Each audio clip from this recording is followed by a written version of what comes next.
Hello, everyone, and welcome to episode 1 of the HLG podcast. I'm your host, Grow Mouse. You might know me from my YouTube channel or Rolled Up forums back in the day or Instagram, and I'm here with the CEO and co-founder of Horticulture Lighting Group, Steve Johnson. Hey, what's going on? What's up, buddy? This is not the first time we've been across microphones from each other, but probably the first time we've been on a show in the same room. Yeah, for sure. We've definitely been on several... Like dozens of hours of all the shows. Yeah. So from Instagram lives back in even the early days of HLG to, other podcasts. Shoot, we were across keyboards from each other for like probably 4 or 5 years on Roll It Up, where it kind of all began. And we're going to get into that. Yeah. Oh, yeah. And at some point we're even playing on opposing teams and still come out. We were fierce competitors. I don't know if I've joined the force or joined the dark side. What do you consider yourself? I'm what's the big guy with the ears? Yoda? No, the big guy with the ears on the Phantom Menace. I'm trying to think of his name. Jar Jar. Oh, yeah. So I'm kind of in the middle, so. The most hated character in all of Star Wars history? Okay, but also the most fun-loving. Absolutely. So, guys, we're in a spot in the market right now where, I just don't think there's a lot of shows that are really focused on the topics that we're intensely interested in. Obviously, Steve and I both come from LED innovations, and we're just hardcore nerds about LED. We're hardcore nerds about the growing. I think it's important, to talk about the culture and really to talk about the business side of things. I think the market's matured and evolved. I think there's a lot of entrepreneurs out there. I think it's important to talk about, especially as we're kind of facing a lot of inflation, a lot of recession, to get into the nitty gritty of running a business here, in the larger cannabis space, wouldn't you say? Oh yeah, absolutely. I think it's just in the time that I've been in the industry since I think 2016 in the LED industry, watching the industry itself from Colorado being a medical state and turning rec and being the first recreational state. You had California that was behind them, but was medical first. Things like that. Seeing all this come above board has been kind of a real trip in reality because, when I started, it was basically 85-90% of people were growing underground, and then from there it really took off. You can use your real name now, like on a business card, and not have to worry about getting it. Yeah, you don't have to wear a helmet with, I don't, but I do have the helmet, and I will bring the helmet in for a special episode.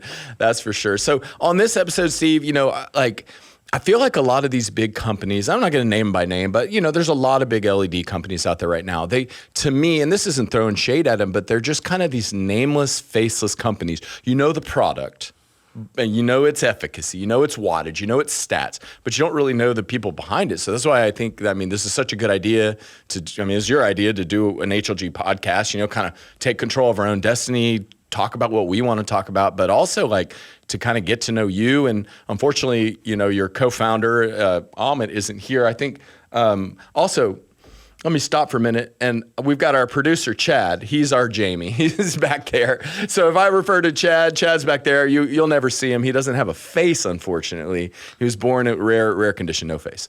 But Chad, we need to immediately get a cardboard cutout of Amit because I feel like Amit doesn't get enough public eye. He's the other half of the company. He's such a cute little guy too. He's a cute little guy. And it's just a crying shame that he's not here more often. So when I say, you're the HLG guy, I know that there's another half to it, but you just the better half. The better half. Absolutely the better half. So golly, dude, it's weird joining up with HLG because I didn't hate you, but God, I was working for another LED company 2017, 18, 19. And in 2016, you and I had a lot of conversations. This was as the quantum board was being invented, right? Yeah. And you're like, oh man, you ought to join up with us and this, that, and the other. And I was like, I don't know, I got this other opportunity. I'm going to go do that. And then, obviously things worked out. We probably get into that in future episodes. But now here I am circled right back where I probably could have been back in 2016. Now here it is 5-6 years later.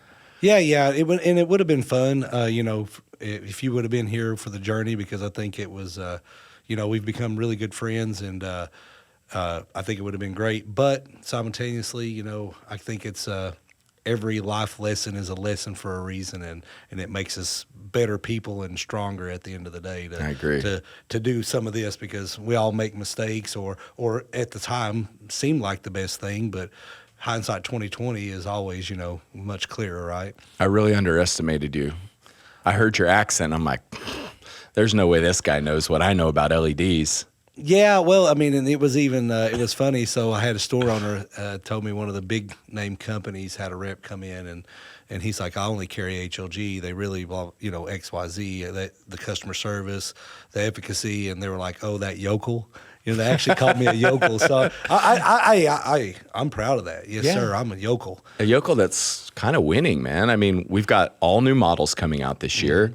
Meanwhile, other brands are still kind of hawking like 3-year, 4-year, 6-year-old models. Hadn't changed in half a decade, and efficacy hadn't changed. Well, maybe they've changed the paint job or some little minor thing, but like as an LED nerd, I mean, well, you were right there. We were changing up every month. We're coming up with new designs and stuff, and the industry's just gotten so stale. The LED lighting industry, it's like, oh, you just get 6 of these bars, and then it's all the same stuff. And like for us in a recession where there's Oklahoma stuff selling for $600-800 a pound, and now HLG's launching all new models like across the board. That's like pretty exciting to me. You know what I mean? Yeah. Oh, yeah. Absolutely. It's the technology has. I will say it's a lot more mature than it was when we started, for sure, right? Definitely. But it definitely, for me, I've even helped, and I guess you guys may or may not know the story of how HLG and Samsung started working together.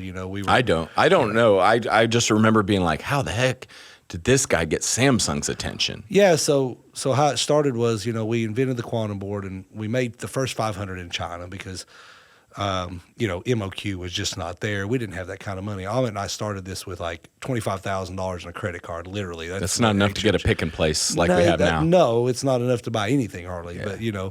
But, so we had 500 made in China after we designed it, and we gave half of them away, sold the other half pretty much, and broke even. Wait, you gave half of the first run away?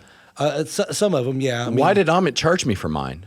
Well, so not the no. So maybe it wasn't 500, but it was there was a second. Maybe it was the first run he may have charged you because there was a small batch. And I want that money back. I still have those I got 6 of the first 50 run, the prototype run. Oh, okay, that's. And Amit had promised me 6 because it was a good trade. Like at the time, I had like 30,000 subscribers. I was going to build a custom light on the water jet and CNC and all this stuff. And then the boards got there, and he's like, hey, Brian, I'm so sorry to do this, but, I actually got to charge you for those boards. So I ended up paying for the boards. He gave me a discount. And then, doing a whole freaking video and all this stuff, helping promote the brand. So I was actually promoting HLG pretty early on. Yeah. And paying to do it. I remember that, and, well, so turns out, like I said, maybe there was a 500 order from China after the first 50 or something like that. Well, through a contact we found Pinnacle Technologies Group was a company up in Michigan that could build them in the United States, and I'm kind of Americano on the fact that I Me think too. if you want to sell something in a country, you should definitely manufacture it there, because those jobs, it's like Henry Ford. You want to build a product that your guys that are building it can afford to buy themselves. So yeah, for sure. So we used Pinnacle Technologies, and we put a PO in for 10,000 pieces, and Amit was like, basically the PO was over $1 million. It was in the millions of dollars range. And Amit's like, oh my God, we could lose everything we own. Yeah. And I'm like, I think surely we can sell these at cost at the end of the day. Well, so we put in the blanket PO, 10,000 pieces, and had a year to sell them, 12 months to take them and sell them. Yeah. We got our first delivery in October. And 2016? Yeah, it must have been 16 or 17. It was 17. 17, okay. Probably 17. 2017, okay. I think. So chip-on boards were still like dominating kind of. Oh, yeah. And this quantum board was this new thing. I remember I was on board. Obviously, I had purchased and built the light. A lot of people were laughing at it because we're talking about a diode that's a 0.3 of 1 watt, 1/3 of 1 watt. And other dudes are running 100-watt COB or Cobb or chip-on board there was LEDs. Even those, remember those photon cannons? They were like 200 watts. Oh, I remember those. Yeah, gosh, I remember that gigantic guy. long piece. He was a cool guy. I forgot his name, but anyway. Yeah, but anyway, so we got our first shipment in October, And I called them. I'm like, hey, I think we need you to step up this production. We were sold out in February. I remember. I remember being on. So 10,000. You kind of jumped ahead slightly. I mean, we don't need to do like a whole episode on well, maybe we will do. Maybe we'll do a whole episode on like the kind of the history of LEDs and the evolution of the technology. But that's going to be a standalone episode with a lot of, resources and stuff like that on this 83-inch TV that Samsung gave us for buying like 50 or 100 million diodes at this point. Yeah. So, and you got your own Samsung business card and everything. Yeah, I'll have to bring it in. So Amit and I, they actually custom made us 24 karat gold business cards, nice. Which was pretty neat, Shout out to Brock and Ash if you ever see this from Samsung. Absolutely. They're great. They're great guys. Absolutely great guys. So we use those LEDs, and at the time, you think about mid-power LED. You maybe we're in screw-in light bulbs, right? I didn't even know what a mid-power meant. Right. For a long time. So they're maybe in screw-in light bulbs, and there's only 3 in a standard 100-watt replacement, 3 to 6 of those. Well, we were using 304 per board back then, right? Yeah. So we ordered 10,000 boards. Well, Samsung corporate calls and says, hey, I got this contact info from your manufacturer. What are you guys using all these LEDs for? And I said, for horticulture. They said, that's the most ridiculous thing we've ever heard. I was like, no, they really grow great weed, Yeah. And they just kind of laughed it off, right? So maybe 3 months later, they didn't have any U.S. sales reps that I knew of, or at least not an East Coast set for sure. So they hire Ash and Brock, and they call us up and say, hey, Samsung's really interested in this horticultural market. Would you want to work together? Yeah. And I was like, sure. And then they just started asking us questions like, what LEDs would we need? And I'm like, well, you need a really good photo red, and you need you need a royal blue, and these whites. So you're kind of like guiding them and like giving them some market insight, because this is a Korean company with very little footprint in America in terms of R&D, zero R&D in America, right? Oh, absolutely, yeah. So we started working with them, and I think we bought maybe another 10,000 or 15,000 through Pinnacle Technologies Group, and then we turned around and Samsung was just in. They pitched us the 301, and right, because at the time we were using this rectangle diode, which was the 561, right? Yeah, so it's called 561C. And Nextlight was also using that diode around the same time. Well, no, so Nextlight used 561B. Right. And then they finally moved to B plus by the time we moved to 301. But back in the day, Nextlight was on like an FR4 fiberglass board. I remember looking at the top of it at one of the first CannaCons I went to, and I was like, why is it green on the top or whatever? Yeah. And so they're using like a fiber board. So they were kind of there around the same time, but they weren't quite pushing the needle with Samsung. Yeah. So they were 2 generations behind on the chip. We turned around and, like I said, used the best, which was a 5630, which means 5.6 millimeter by 3 millimeter. Yeah.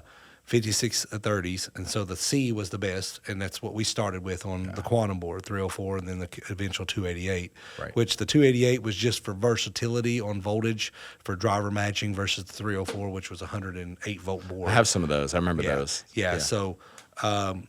So from there, but you started out selling these just as the boards, like, right? Like this was before you made the HLG 550 was the light that just blew up the company, right? But before that, there was a good little chunk where you were disclosing the diode, which I don't know, was that foolish or was that smart? I don't know, but you gained people's trust.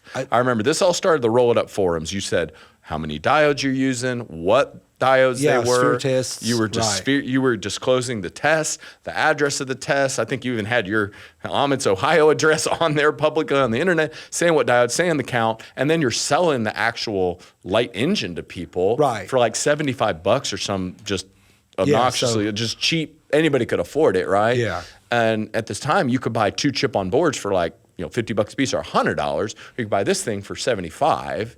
Then you start making the heat sinks, and you're just like selling it. You're basically like enabling competition, or almost. Or what was the deal? What was the strategy there? Well, it certainly worked in terms of like gaining my trust. Right. Well, I think it was just pretty much giving people the ability to build the light that they need. Yeah. at a really high efficacy. So I built my own cob lights back in the day, right? I remember the air cooled. Yeah. So and I actually built one like that for Scotty over at the Dude Grow Show. You, Green Gene, and Super SPL. Those are my three kind of guys I kind of looked up to. Like I emulated Green Gene's drone light. Shout out Green Gene. I emulated your air cooled light, and I built one for Scotty. I thought that was, it was really cool. Living in Texas, anyway, to get the heat out, and so, but it was like you were right there with something really cool with Johnson Grow lights with the air cool, but then this thing, the quantum board thing, like just from the excitement, the amount of thread pages on rolled up, you could tell that the public excitement was in this idea.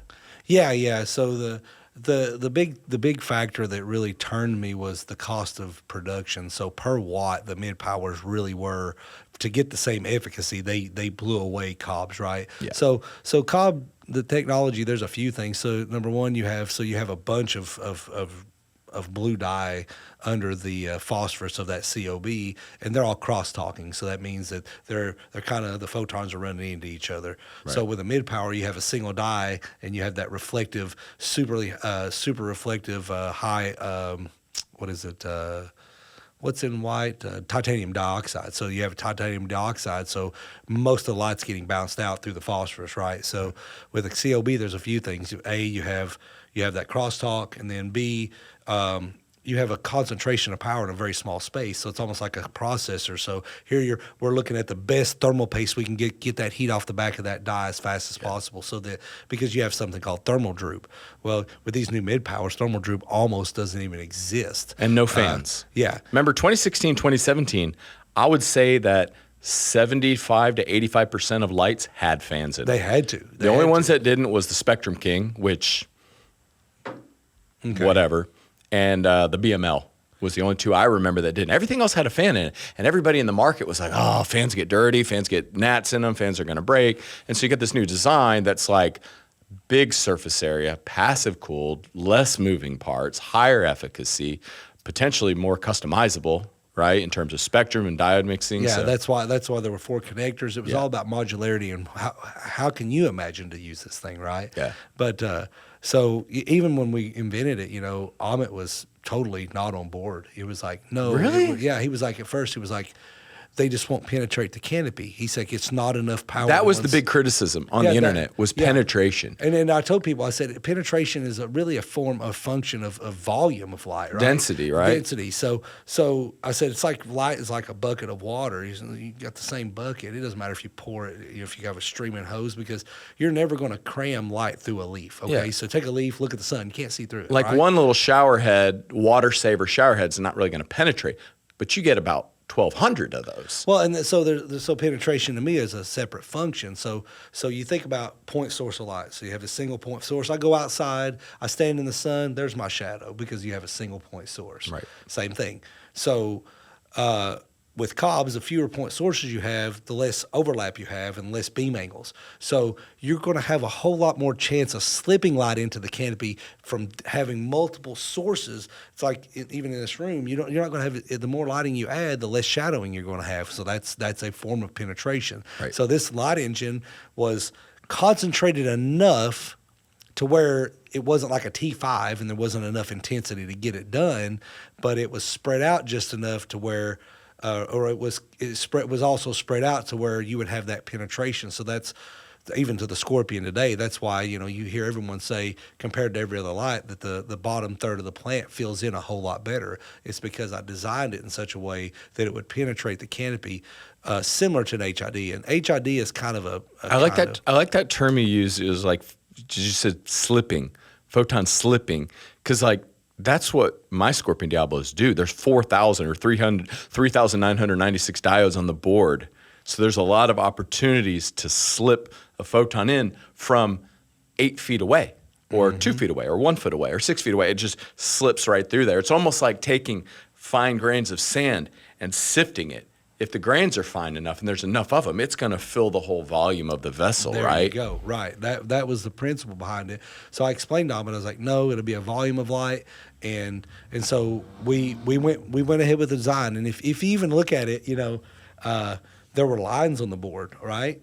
those were for optics. So we even designed this thing around a linear optic called the Liddell Florence series optic. I remember it. Yeah, and the only way you could put it on, because the way they had it was like to slip into a little track for a ceiling light, things like that. Yeah. So they had little clips and things like that. So at first it's like, well, you can glue the optics. So I used that E6000 glue and just with like a syringe and glued it on, and they never fell off. No, you couldn't. In fact, get them I off. still have my quantum canopy that I built on my YouTube channel. It's in storage in Austin, Texas, in one of those U-Haul boxes in a shipping container. It's been there for like 2 years. Still got the optics on it. Oh yeah, the one I built has optics. And my quantum boards from the first 50 still work. Yeah, Still work to this day. Yeah, it's crazy. And so I actually used the ZT25, which is a 25-degree wall washer, on a build for a guy that was growing hops, and we actually put one center row in between the vine hops and shined the light sideways. So your light was actually in between the rows and shining this way. And not much coming down. Yeah, That's not much cool. coming down. And it ended up, he really loved it. So a few years back, before when craft beer really took off, Budweiser owned 90-something odd % of the entire world's hops production. Yeah. So they thought they would squeeze out these small guys. So what they did was they wouldn't sell hops to anyone. Well, they tried to squeeze everyone out. Well, they all started growing it in greenhouses then. Right. And that's when craft beer really got better. Yeah. Because then they started saying, wait a minute, we can customize these hops by genetics and even change the taste of our beer even more. So that's another story for another That's day. an interesting case study. That might be another episode to have a hops expert in here, because hops physiologically is very similar to cannabis. And then also there's a culture. Like the dudes with their genetics, like if you want to just be like, let's say you and I want to be backyard brewers, grow some hops, we'd have to really either lace somebody up with some cash or know somebody to get the right genetics. So you remember, I think you may have heard me, and you joined me on the Heavy Tea Show. Do you remember that? I do remember that. Yeah. So they used to have this show called the Beer 30 Show. And one of the coolest things I ever saw was they would actually take the hops and they would vape the hops and be able to tell what flavor it was going to add to the beer. Oh, that's It was cool. really cool. These guys were cool. really next level with their beer brewing, man. It was like they took it serious. That's awesome, dude. Hey, well, let me step back for just a minute. So we talked a little bit about, where we started, and I think it's important, to definitely acknowledge our roots. I mean, big shout out and much appreciation to all the people that participated on the rollitup.org Absolutely. in the LED and other lighting sub forum. I mean, we were tucked away, LED and other, right? And you watch that freaking sub forum go from like this minuscule, there's 140 threads in here, to now that's like the biggest sub forum on there. Yeah. The quantum board, starting with day one DIY first 50 boards. That thing, the last time I checked was 3 years ago. It was 384 pages. By now, it's probably it's almost 1,000 pages. 1,000 freaking pages. 1,000 So it's pages. the biggest thread. It might be the biggest thread on Roll It Up. Roll It Up, I'd say. Yeah. We'll have to confirm. Chad, you'll have to confirm. But let's just say it's one of the biggest for legal for sure. purposes. And even like Reddit, Reddit. So I kept people telling me, it's like, I heard about the quantum boards on Reddit, and forgive me, but I'm like, what's Reddit? I didn't know what Reddit was back then. It's like I was just trying to learn how to grow a little weed on Rolling Ups where I even got started. It's like, what's CalMag? For real. And we figured it out after the, but it's been a super journey, and we've met a lot of great people. And I mean, coming from the drywall industry, it's up to 1,292 pages now. 1,292. Wow. So to come from the humble beginnings of a construction worker, it's my world. So you were has slinging changed. drywall kind of when you were doing the air cooled Cobb LED Johnson. Oh yeah, grow yeah. lights? I didn't quit doing drywall until the 550 was actually a thing, and that's when I stopped doing drywall. Okay. So you still need to pay bills, support a family, all that stuff. So I never took a paycheck and so then I lived on my life savings that I didn't put into the company. So the for a DIY year. sales was just kind of like you were putting that back in the business. It was just like we ordered 1,000, now we ordered 2, now we ordered 10, now we ordered 20. Yeah. So you're just kind of rolling that in, no paycheck. I'm at nice. So I lived about a year, and I was 2 house payments behind, and that's how much I believed in this company. You know, And I called Amit and I was like, hey, you know, I still don't deal with the money today. Right. Not much. I'm just probably not interested. Yeah, absolutely. A great idea.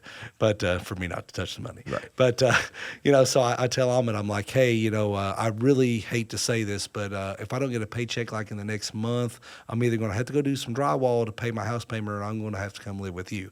And so he was kind of like, oh no, I will come up with a house payment for you.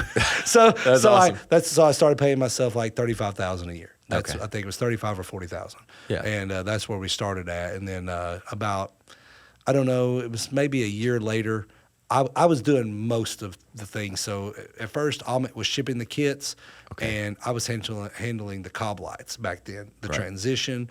And then it got to where Amit couldn't handle it. So I took that on down here and started producing the 550 at Keystone Manufacturing, which is down in So from the first, so you did a couple runs of test boards and stuff in China, but when you sat down to make your first American-made product, that was right here in Knoxville. Absolutely, the 550 was the one that launched it. So where I even got the idea, and you know, and recent Blair from BC Northern Lights, we were talking about this. So BC Northern Lights, they made those stainless steel medical grade cabinets. I would always covet those because they would have a full page ad in High Times. I was like, God, I wonder how much one of these would be, right? Because I was taking Home Depot cabinets. I'm sure you were. I wanted one. I made a Home Depot cabinet, right? So that's where I got started. But so I wanted one of those so bad, and I remember calling them because they were like my heroes, right? I was like, oh my God, it's automated this and automated that, you know. So I called them up and I'm like, hey, have you guys ever considered LED? And they were like, yeah, well, we've tested a couple, and I think they tested like maybe a California Lightworks at the time, which was okay at the time. I owned one. Yeah, I did too. It was super well built, thick gauge metal. Son of a bitch still coating. works. Yeah, the thing's like 11, 12 years old, and it's but still it weighed like maybe 48 pounds. It had some heat sinks. Like but at least they didn't cheap out on it, you know what I'm saying? That's and it was expensive as hell. And they're still around today. Great guys. Great guys, by the way. Yeah, I really like them a lot. And so they were like, yeah, we just haven't seen anything we really like. And I said, I'll tell you what, I will build you a custom light. Yeah. And that was with the Cobbs at the time. Okay. And so they were like, okay. So I signed some NDAs and stuff. They sent me the drawings. And basically I replaced the glass that dropped in the top and they had HIDs above it. Yeah, because it was a non-adjustable chamber. Right. Okay. Yeah. Yeah. There's a small chamber with those reflectors and HIDs in it with fans that cooled the HIDs off and took the heat out. Right. So I dropped in aluminum powder coated matched earth powder coat, and I put 4 cobs on each side of their bigger one, so it was 8 cobs, and it was like 2 320 drivers, and that turned out to be way more light than they needed because they were running 400 HPSs. So I was like, I'll give you all the photons. They were like, let's go down to 240, and so we did 240 watts on each side. And so I built that, and it had the pin heat sinks, and that little bit of fan cooling, dude. It was running like 25C. Oh yeah. Yeah, it was just so because I was only running the Cobbs at like 40 something watts each, 50 watts each. That's a whole nother show. It's not just the LED technology. Well, the LED technology enabled the reduction in thermal management material in aluminum. Aluminum's always been expensive, never more than today. Oh. But I mean, even in 2017, remember there was that whole with the tariffs and whatnot. I mean, so the reduction in aluminum allowed these lights to become more and more affordable, more and more accessible. So we'll add that to our evolution episode. Yeah, absolutely. Aluminum used to be a major cost in a light. It was about 1/3 of the cost of the light. So diodes, driver, aluminum. Yeah. So anyway, and so that's where the idea of a flat plate came from, was, because I took the quantum boards, was going to build their next generation, and I said, well, I'll just try to put it on this aluminum, and I'm like, surface area is surface area. Was that a calculation thing, or was that just let's throw it to the wall and see if it sticks? Because I was so skeptical about that plate design, because you remember at the time, everybody was adding up all the fins, and we were doing all these calculations to come up with the surface area, and we're using these thermodynamic formulas, which were actually wrong. They were not anywhere near correct. And that's the thing about the forums in the early days. You think these other California Lightworks, BML, these people, they're not answering the DIY guys' phone calls and saying, hey, how'd you design your heatsink? You had to figure it out for yourself. And everybody on the internet has an avatar and some likes or some street cred, but that doesn't mean they're right. No. Right? So then you take, and you basically, in terms of a weight of aluminum, probably 1/4 the mass that I thought was required, no fans, and it just kind of worked. Yeah, that was it. So with them, where the power was low enough, I thought surely, because the panel was really big. Right. And I was like, oh, I'm going to have to figure out how thick the aluminum will need to be able to get it to dissipate across. Right. But then it was fine, and then but it'll be fine because there were just 2 quantum boards then, right? Right. And so I tested it and built them prototype lights. They worked perfectly, and I'm like, okay, wait a minute. Yeah. Now let's do this with a 240 driver with 2, and let me see what size so here I am in my garage with a sawing aluminum up testing. Yeah. Putting kind of nasty, but I was putting the aluminum in my sink and anodizing it myself. Oh, really? Yeah. Oh, that's awesome. I did the same thing. I was using the what was that, drain cleaner to etch it. Then I had some rigged up power supply. That's me and cool. Ahmet both. Yeah, me and Ahmet both awesome. were doing that. So that's how we kind of figured it out. It's like, oh shit, And then we put that swirl on it to make it look just really keen, Yeah. So we're like, because the aluminum would come in gouged or scratched a little bit. So like, what are we going to do in the CNC? Because we were already drilling the holes and cleaning up the edges to make it look good. And Jeff came up with that. I can do this speed and feed with the end mill. I remember thinking this is never going to work.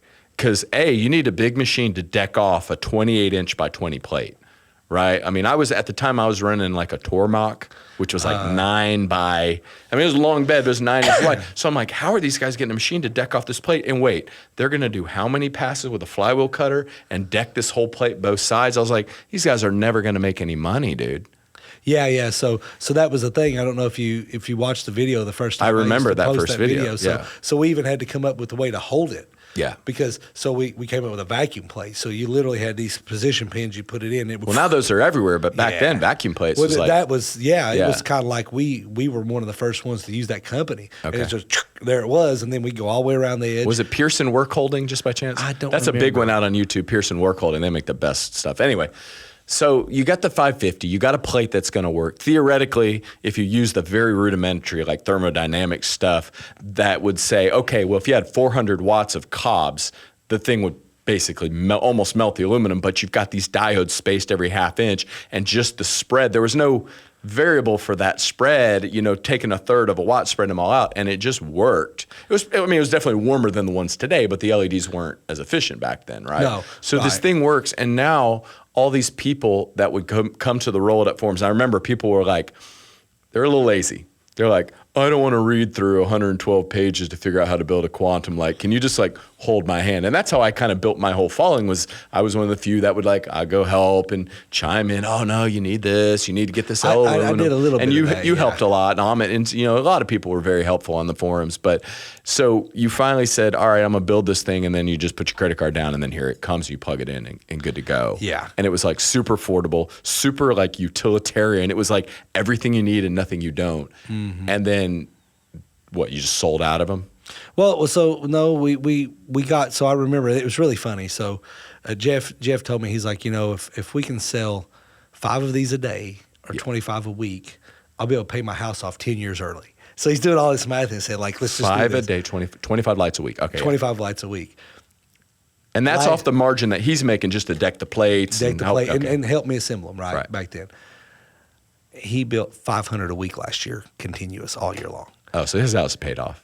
I think probably. So. Unless he got a bigger house. Yeah. Or unless he bought this year. Yeah, no. He's got the same house, and he's got a nice farm, and I think so. Just the guy decking the plates and helping with assembly. Yeah. That's awesome. Yeah. That's awesome that God, we got 50, 60 jobs here in, we're north of Knoxville, right? So Knoxville's a big, it's a real up and coming town.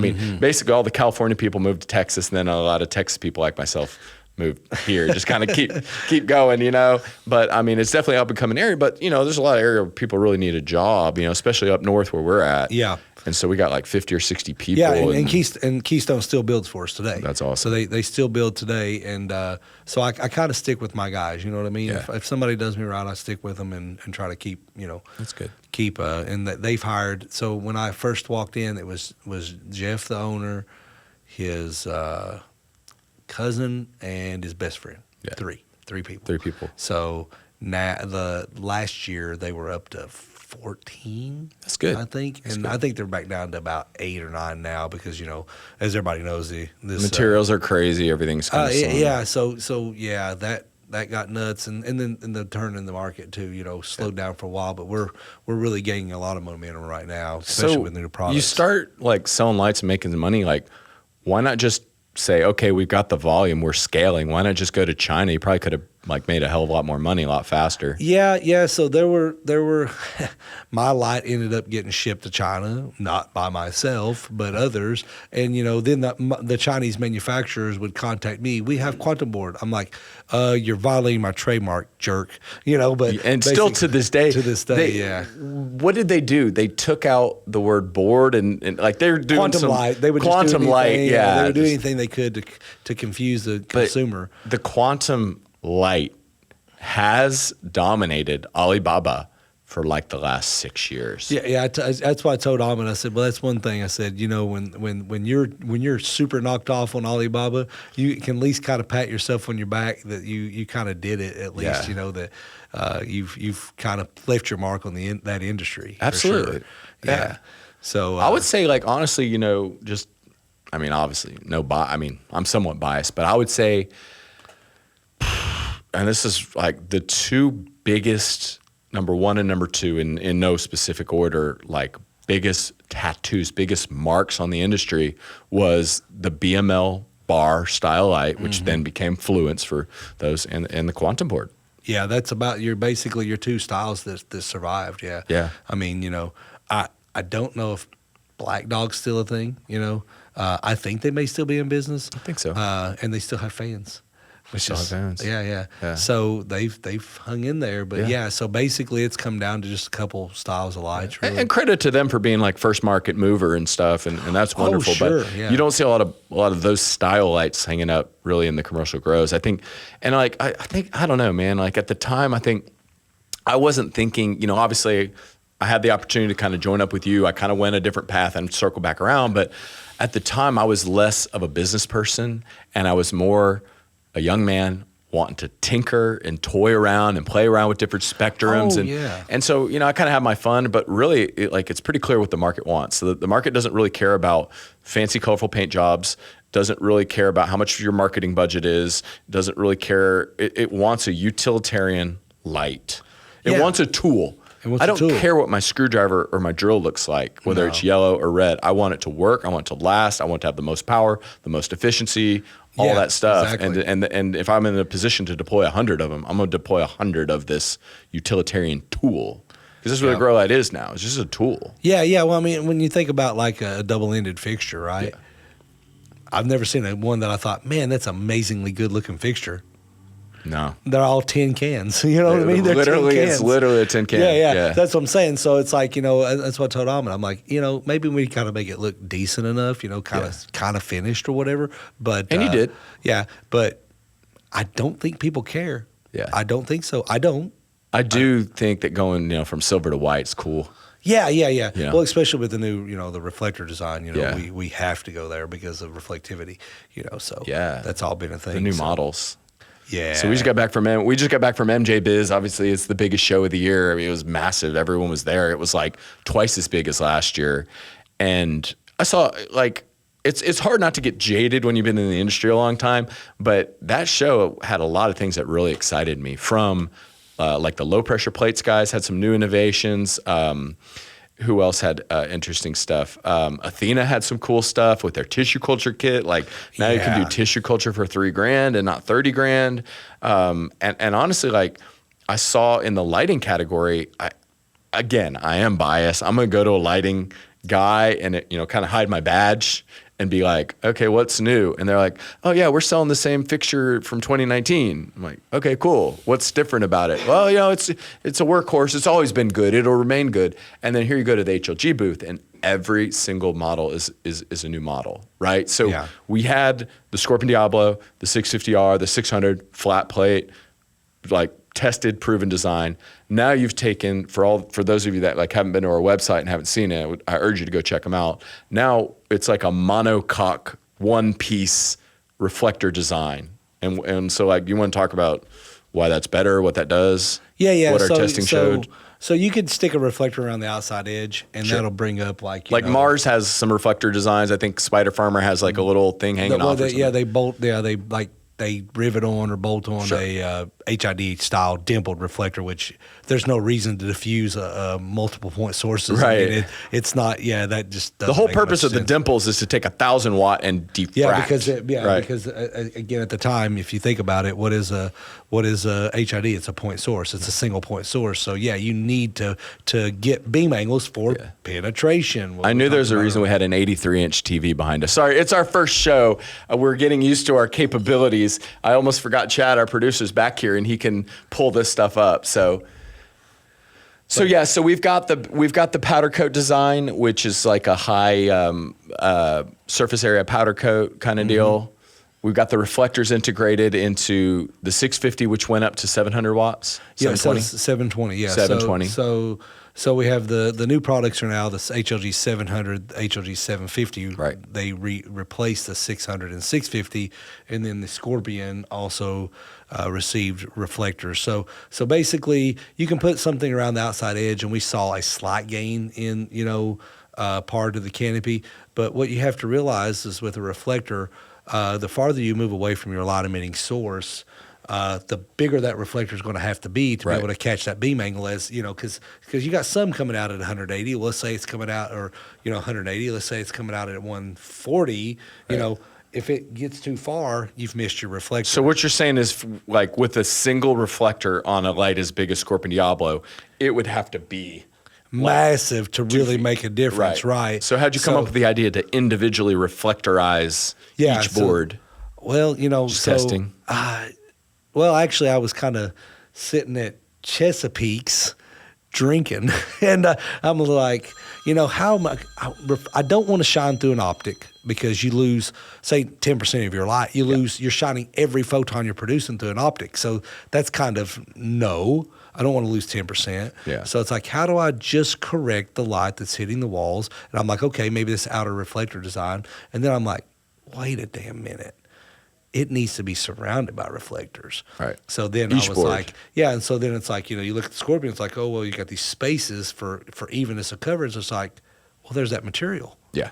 Bend it. It was always negative space in the light. Yeah. So it's like, well, before, that was designed so that when we were cutting it out on a CNC laser, that it was coming out properly, properly, right? Yeah. But then it's like, well, that's what people don't realize, dude. Everyone's like, I want the best possible light at the lowest possible price. And like, I mean, I even balk at prices. Like, I just bought some car speakers and I was like, oh God, why are these so expensive? Well, they're Kevlar, they're titanium tweeters. I mean, it's like, if you want the best, it's like, you've got to think of all these things, the way the material nests together on a flat sheet. Didn't you come up with like a custom size aluminum sheet? You had to order a custom size just to shave off a few dollars so you could actually offer these products at a competitive price. There's so much that goes into manufacturing. Like, you have to sit crazy. there and just rack your brain. So I've learned a whole lot in the manufacturing process by just going down to different, like our other partner Axis, they cut out their aluminum with the CNC laser,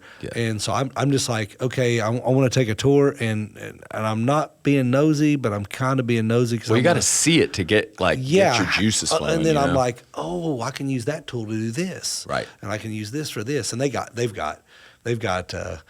stuff now. Yeah. So these guys, they do a lot for Denso and things like that. So they actually can do. They've got a CNC lathe that'll do a rifle barrel. So I mean, they got a monster. Yeah. So that's awesome. And I'm like, one day.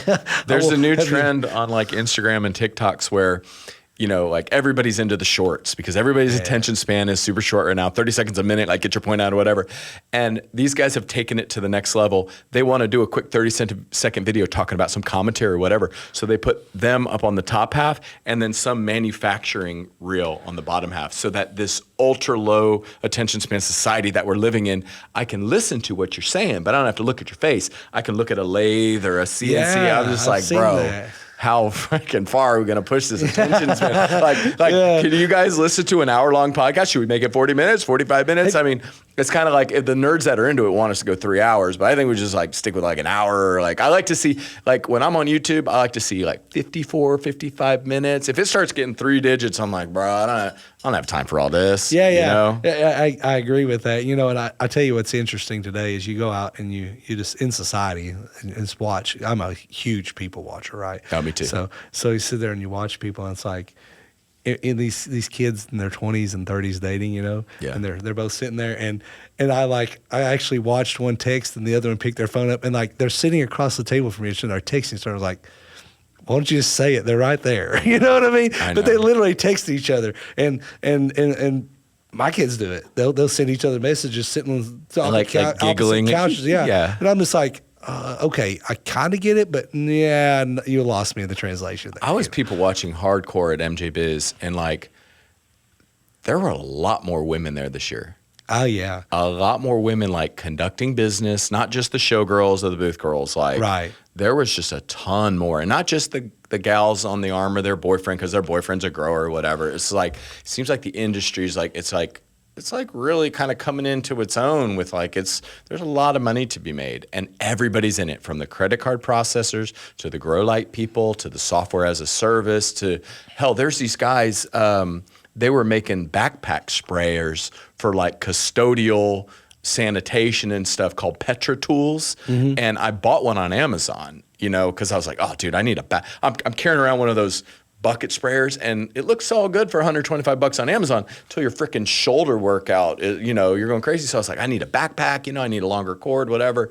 And the guy rolls up to the booth. He's like, I'm like, Petra Tools. I'm like, hey, I own your product. In fact, look on the screen on our booth. There's a picture of the guy that works with me, Phil, with a Petra sprayer. So now we're like hooked up with that dude and everything. Oh. He wants to run an HLG light, but I'm just like, man, these guys were making sprayers to clean kitchens or laboratories, and now they're in the industry. It's like everybody wants their little sliver, Oh yeah. I mean, it's just like I ran into Marco from Green Pads, yeah. And so that little product that he makes, you soak down the CO2 guys? It puts the CO2 out, right? Yeah. So I was there at Marco with Heavy T when that first started, right?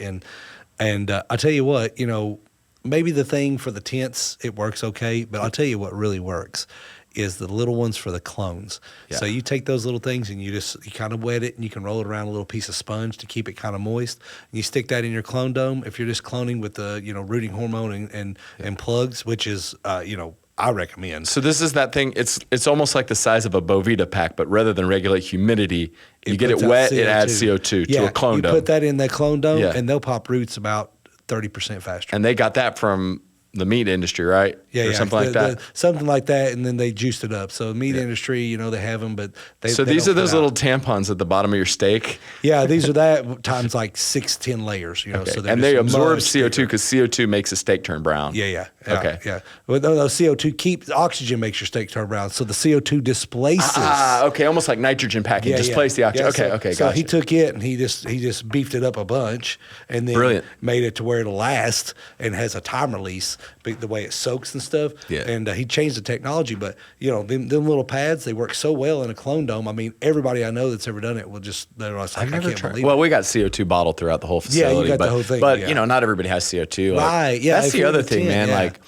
you got to stay connected to your roots, because it's like you and I probably have the attitude now, like, oh yeah, we'll just run 12 Scorpion Diablos, or like, oh, we'll just bottle CO2, or like, oh, we'll go just get a steam humidifier. Like we just, whatever we need, we just go get for these grows or whatever. But like, there's still probably most people that are like, they can't afford a regulator for a CO2 bottle, and then what? They got to go buy a bottle. Bottle's like $200 now for 20 pounders. Like not everybody can have everything. So these little niche products that like $10 can get you. I mean, the little geek part of me still wants to be like, you remember the HLG 225, right? That had the QB96 light engine.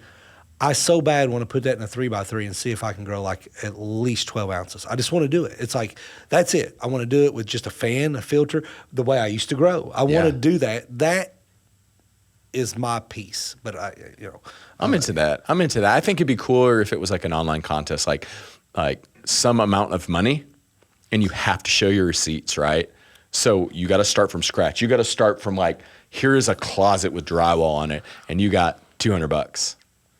Yeah. And let the best person win, and you got to show your receipts. Do you remember the contest they used to do on Roll It Up? The Solo Cup? Solo Cup contest, man. I wish I would have seen that. You got to look that up. You got to look it up. The Solo Cup People contest. would grow monsters. Monster plants in a solo cup. But a lot of dudes would just do DWC, right? Solo cup. Yeah, that's kind of cheating. Yeah. That's what I said. I was like, okay, solo cup, I'll take a straight oxygen generator and I will stick down in there and I will bubble with straight oxygen and I will put it in that cup and I will have a big like an old lady tank. Yeah, I will have a nutrient tank and I will just have a small pump it in, let the water drain out the bottom. It'd just be like, dude, you could have grew like 8 ounces or something. Nowadays, you could probably spend easily $250,000 on the ultimate solo cup grow because you could get like a rhythm peristaltic pump, like nutrient adder. You could get like some kind of mass spectroscopy analyzer and like microdose the nutrients per cc. Yeah, dude, you could get nuts on it. Yeah. It's like sky's the limit now. Yeah, I mean, look at some of the here's chat. Look, that's a solo cup. Oh my god, is that a solo cup? Yeah. No, that's not it. Yeah. Oh my god. 9 weeks of growth in 3 minutes. Speaking of which, have you ever seen the time lapses on YouTube from Box Lapse? Huh? You ever heard of it? No. They're sponsored by us. Oh, okay. Oh, yes, I have heard of it. They do the best time lapses on all of YouTube. The channel's called Box Lapse. Yeah. And they use an HLG. I think they use HLG 100 or a 65. And this person will do like 100 some odd days of an avocado seed or whatever. Yeah, I've seen those now. I know incredible. Check out Box Lapse. They're great. And they use HLG lights, and it's the best time lapses ever. They are. They're really good. I like that. I didn't know what you're talking about until you said that avocado. I was like, okay, I've seen these. The name didn't ring a bell. But yeah, so Emily, she's great. Shout out Emily. Love her. She manages all of our social media stuff now. And, I used to manage everything with Ahmed, but well, it's just you and like a business partner, you kind of got to do everything. But I think that's important. I think that's good to be out here, like to do the show and to be out here. And like, I want to people to connect with products, but people also connect with people. You know what I mean? And I'm like more likely to support a product when I kind of understand the ethos of the company, kind of like understand like your characteristics, like your loyalty to the local manufacturers. The guy that built the first plates is still building our plates and doing that stuff. And we're all here in the U.S. and not just some other container coming over on the slow boat and stuff like that. So I think it's cool. And yeah, I mean, even like, so when we put the SMT line in, so the first real profit Ahmed and I ever made, we put straight back in and done the SMT so we could do it ourselves. Yes. And I remember. What does SMTs stand for? Surface mount technology. Surface mount, not transistor. No, surface mount technology. SMT, yeah. Okay. So that's putting LEDs on the board. Yeah, there's so all your iPhones, everything unless it's several watts, like a driver, for instance, will be through hole. So if you take a TV apart from back in the day, you see the green PCB and there's little things hanging down. That's back when we took electronics to the guy to fix it. Yeah, before we just chunked it in the garbage, right? Yeah. But yeah, so that was the SMT, and I actually fixed the television of my own back when I was like, I think I was 11. I took it apart and Mom was like, "You're gonna get killed," and I was like, "No." I took it apart and sure enough, it was a cracked solder joint. On one of the tubes in the TV. A lot of times it is. Yeah, just cold joint, solder joint. And my papa had a solder gun, so bam, TV fixed. I put it back together. I was like, thank God, because it wasn't like I was going to get another one. Yeah. It was black and white. And color TV has been out since I was born. Just so you know, dude, I had the same 13-inch TV from like when original Nintendo like came out till I went to college. Like, you know what I mean? Like back then you just go to Costco, get a new Vizio every 3 or 4 years or whatever. No, you didn't get, I mean, we was poor. We don't look at, but we're both 40 something. Yeah. I mean, back when we were young, you didn't, Nikes were $100 and in high school and you didn't wear Jordans unless you were like $400 today. Yeah. In the equivalent of like what my parents had to earn to make $119 to get Reebok pumps. For them just to blow out. Did you get the pumps? Yeah, they blew out fast. I remember that. They blew out the rich kid had it in school, but no, I didn't. And then you literally jumped 0% higher. No, the commercials show that you'd pump up and you'd. Yeah, and that's what I used to tell Mom. Ever for those shoes, Mom, I will be the best basketball player on the planet. It is criminal, but they had us going, man. It was so good, yeah. And do you remember crisscross? Did anybody in your school wear their pants backwards? Yeah, dude, we had a Gadzooks in the mall, and Gadzooks had the Doc Martens and the Nirvana shirts and the crisscross stuff and all that. Anyway, that's on topic for another day. So So I think it's good that we did the first show, just me and you, because we're like the main guys for the show. But Right. We're going to have, you also are part owner of another company called Flow Gardens, you and Amit, Yes. together with Eric. So we're going to have Eric in. Eric's a multi-cup winner, and like, not to throw shade at cups or whatever, but like a High Times cup can be bought. It's kind of like, if what I've heard allegedly is, let's say you did 50, 60, 100 grand worth of advertising, for your seed company that year, your representative will approach you and say, okay, it's your turn to win a cup. But the Emerald Cup out there in Northern California, which I've been to twice, that's a real cup. It's a smoker's cup. It's a voter's cup. And Eric won 2 times, or won first and second this year for orange glaze and grapefruit for the CBD portion of that cup. Yeah. Well, so even on the High Times Cup, so we received a judge's kit. So if you enter, you judge everyone else. And I'm not saying that isn't a contributing factor or whatever. Well, we never advertised with High Times, so we won it, and we've never spent $1 on advertising. Oh, really? No. Well, maybe I'm wrong. So that was the first time we've ever been at High Times. Was we won? We got a centerfold thing. That was it. We've never been in High Times at Flow Gardens. So that was the cool part. It was an honest win. Yeah, there was over 500. All right, edit that part out, Chad. You can't substantiate my claims. I've heard though. Yeah, I've heard though that it can be bought. Maybe. Now the Stash Awards from High Times, absolutely. Yeah.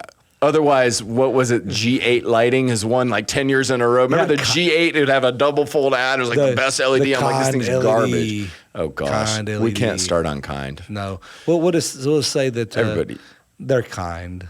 Yeah, I did a video about them one time. I pulled that light apart, and it was just like toys inside, toy fans, toy drivers. Anyway, so we're gonna have Eric on because he's got a vast wealth of knowledge. He's running that whole facility over there. It's like 140 light. Yep. Scorpion Diablos, R-Specs, everything. Yeah. A lot of this footage is from there. Wolverine Grown, you know him from Instagram. Yeah, he was supposed to be on tonight, but he had a training session with another company that he's learning all about dosatrons, which I'm actually like a little jealous because dosatrons are cool, and they are cool and they're simple, but there's like 40 different models depending on if you're pumping up jet fuel or nutrients or whatever. So he's doing that. So we'll probably end up having like Loki Grow come down and come on. He's pretty close to us. Yeah. I mean, we're just gonna like pull from all our resources, and like that's why there's 2 mics and 2 other chairs. Yeah, so we'll definitely have guests quite often, and we'll fly some people in. Yeah, we're going to start flying people in. Nate from Grower's House, you said you're going to be on. Yeah, absolutely. He's got what's the name of his show again?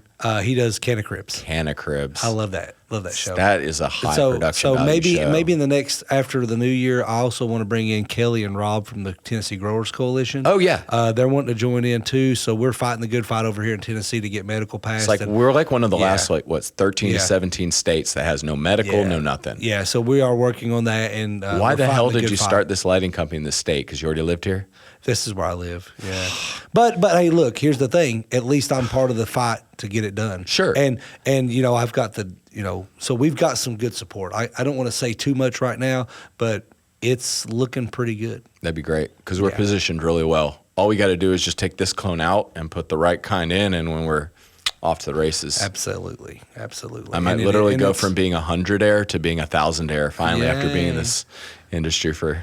Yeah, and the other good part is we are structuring it to where it is for the mass majority. And I respect what you did because you're helping write the law, and you're helping get the small growers to where they're not boxed out. So Nick Lachey and another couple multi-million-dollar people can dominate Ohio or Florida, all that bullshit. Like it's going to be, you like to grow at home with one light in your closet. Like you've got provisions in there. Well, we're working on that. To try. I mean, it might not be in the first draft, but at least you're trying to protect the small business interests. So there will be like we're working right now. I don't think it'll be in the original bill, but we are pushing. We're getting a little bit of kickback, so from legislators and things. But what I would like to see is a caregiver stipulation, and they're saying once we get some regulation in, that they'll consider it because they do believe in medicine for people that. Well, it's a compromise, man, because they when we went to Nashville last year, they pretty much kind of stonewalled us a year ago. We had one guy say, "What do you want next? Heroin and cocaine?" Literally said, "I was like, dude, really? Are you where you been, bro? What's up?" It's kind of like, I hate to be like a pessimist or whatever, but it's almost, and I don't mean to be morbid here, but it's almost just like people have done the fight there's a lot of warriors out there. A lot of people went to jail. Hell, I got busted one time, didn't go to jail, but I was on the front lines of growing and normalizing it and stuff like that. And, but it's almost like a function of like older people must pass away and die because their belief system is like tainted by Nancy Reagan and like Anslinger and like marijuana madness and reefer madness and stuff. And just like the newer generation of people that kind of grew up with weed, it's more normal. And that's what's going to shift it. It's just attrition and time and older people falling out of power and more progressive younger people coming when power. I first tried it, it wasn't that I was scared of it, but you remember, this is your brain on drugs. You remember those commercials? Of course. I had that poster on my wall. Where did you learn this, boy? I learned it from you, Dad. I learned it from you. Watching you, Dad. Yeah. So the first time I tried weed, I was like, I didn't get high the first time I smoked, right? I didn't either. I just got hungry as a mug. I didn't get high or hungry. The next time I got blistered. Yeah. So I was like, so this is it. No, I don't feel like I'm going to rob a bank or ruin my life. This is the second time? Way. Yeah. You're just zonked. I was just zonked, but I was just thinking to myself, it's like, pretty relaxed, but no, don't think I want to rape the innocent or anything. I'm just kind of, you know what I mean? Yeah, I didn't feel anything, but just kind of like relaxed. It's like, is this it? So, no. Dude, my first time smoking was so embarrassing. I was in middle school, so I was probably like 14 or something like that. And after we had middle school for 3 years in Texas, 6th, 7th, and 8th, right? So finally in 8th grade, the coolest chicks there were these 3 cool girls, Sarah, Kristen, and Lauren. They were the 4 coolest, cutest girls. They all were like what seemed to me 6 foot tall because I was probably like 4'6" or 4'7". I hadn't hit my growth spurt, but they hit their growth spurt. They were tall. They had boobs and stuff, and they were cool. They invited me to a party. So like my first party or whatever, my mom dropped me off everything. They had some of grandma's weed in a little wooden pipe that somebody looked like they so I smoked and I just got so hungry. The mom was at the party, right? Supervising the parties. Were 14. I ate every single meatball off that tray. And the mom got pretty upset and like called me out. I was like, did you eat all these meatballs? I literally probably ate 24 meatballs. Just, oh my God. I mean, it's just no exaggeration. And so now here I am in front of the cool girl's mom, this pig, Porky the pig, ate all the freaking meatballs as high up. And they were probably just laughing like hell, like he stoned as shit. At the time, they were probably just laughing at me, but I was just petrified. Oh, I'm sure. So it was probably like... Oh, back then, the whole opposite sex thing or potential mate thing is always like, oh, no, scared to death. I only had a time machine. Yeah. I'd go back and be super cool. I'd eat those meatballs with style, dude. Yeah. Absolutely. It'd be like... Yes. I love it, dude. You know what I'm saying? Absolutely. Well, I think we've chit-chatted probably right to that point of that attention span we were talking about earlier. So, yes. I think we'll actually call it, good for this episode. Let's call it. I see some shiny objects over there. Yeah, absolutely. Well, awesome. And I hear that. Yeah, it's dinner and drinks calling. Yeah, so absolutely. That's the paycheck around here is we get dinner and drinks. So that's what you pay the talent. That's how we pay the talent around here. All right, so we'll get into a little bit more detailed topics. Have some resources here on the Samsung, sponsored by Samsung, 83-inch TV. Have some great guests coming up for you guys. Like I said, episode 1, just kind of getting our feet wet here. So really enjoyed it, Steve. Enjoyed hearing probably some details I didn't know about the quantum board and how you and Amma got started. And so I think that's pretty cool. And look forward to coming back next show. So we're going to do a show, every couple weeks for now? Every couple weeks, yeah. I'll do about every 2 weeks. Yeah. And shameless plug, of course, Galaxy Fold 4. You got to be all Samsung now. Samsung. Oh, I rock an iPhone, but yeah. We have to do it, right? So it's like no, but really and truthfully, iPhone. The war continues. I know. I'm not happy. I'm locked in, dude. It's kind of like I'm on drug. It's like a drug you can't get off of. Once you're locked in, you're locked in. Yeah. All right. Well, thanks for joining us, everybody. Please stay tuned for the next episode, and we'll see you in a couple weeks.